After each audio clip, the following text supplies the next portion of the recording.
આ વિડીયોમાં અમે તમને વાસ્તુશાસ્ત્ર અનુસાર કેટલીક એવી આદતો વિશે જણાવીશું જેનાથી તમારે તરત જ દૂર રહેવું જોઈએ, નહીં તો તમને જીવનમાં ક્યારેય સફળતા નહીં મળે. એ જાણીએ તે પહેલા આ વિડીયોને લાઈક કરજો, ચેનલને પણ જરૂરથી સબસ્ક્રાઇબ કરજો અને કોમેન્ટ બોક્સમાં જય માં લક્ષ્મી જરૂરથી લખજો અને વિડીયોને છેલ્લે સુધી જોતા રહેજો. નંબર 1. આજકાલ આ ખૂબ જ સામાન્ય બની ગયું છે કે લોકો તેમના પલંગ કે સેટી પર બેસીને કામ કરે છે અથવા ટીવી જોતા હોય છે અને તે દરમિયાન તેઓ પથારી પર જ ખોરાક ખાઈ લે છે. પરંતુ આ આદતથી માતા લક્ષ્મી નારાજ થાય છે. વાસ્તુશાસ્ત્રમાં પલંગ પર બેસીને ભોજન કરવાની મનાઈ છે અને આમ કરવાથી વાસ્તુ દોષ થઈ શકે છે.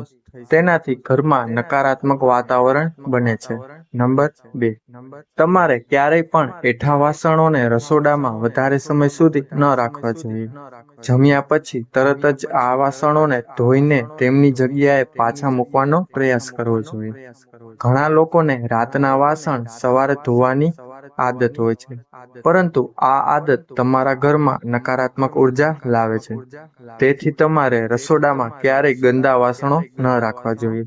આ કારણે રાહુ કેતુની અશુભ અસર પણ તમારા પર પડે છે. નંબર 3.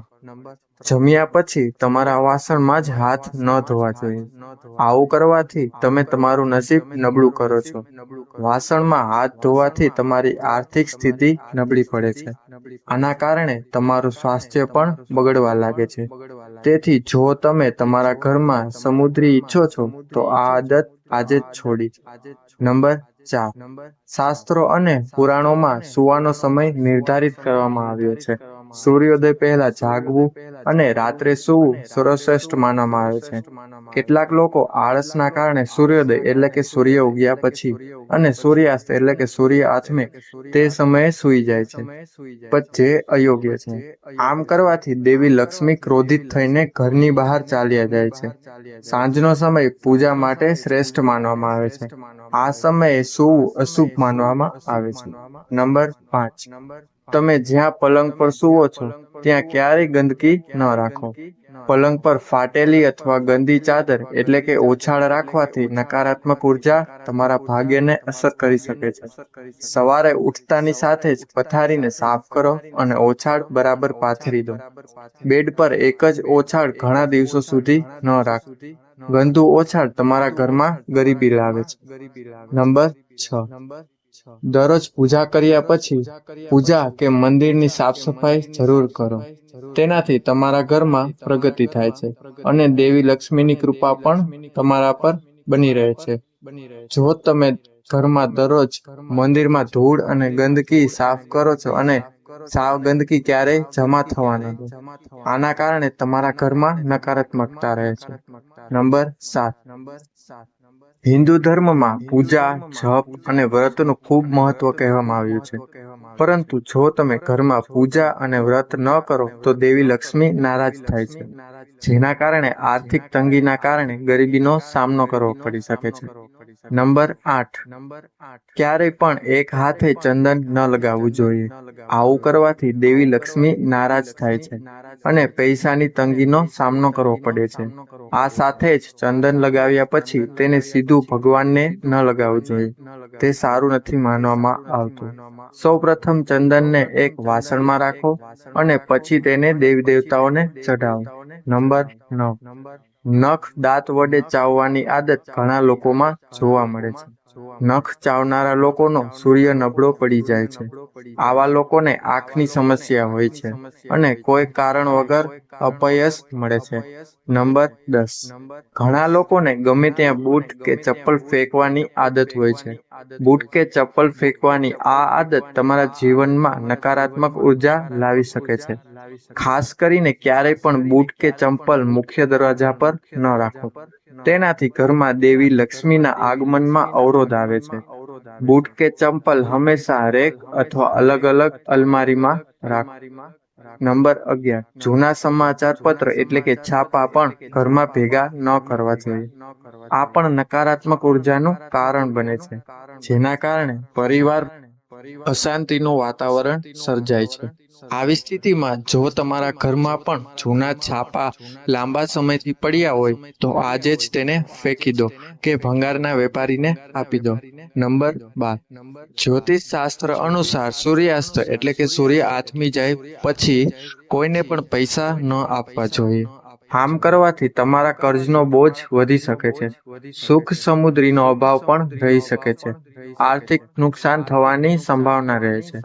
નંબર 13, સંધ્યા પછી દૂધ, દહીં અને મીઠું જેવી વસ્તુઓનો દાન ન કરવું જોઈએ.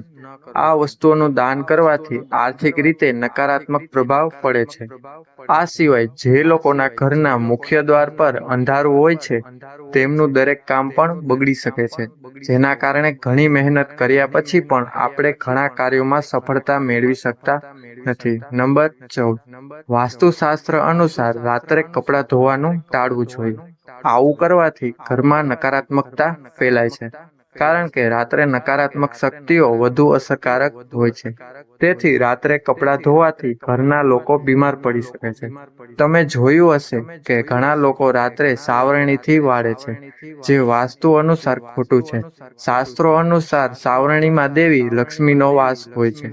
તેથી જે લોકો રાત્રે સાવરણીથી વાળે છે, તેમના પર દેવી લક્ષ્મી નારાજ થઈ શકે છે. તેમજ વાસ્તુ દેવતાઓ પણ નારાજ થાય છે.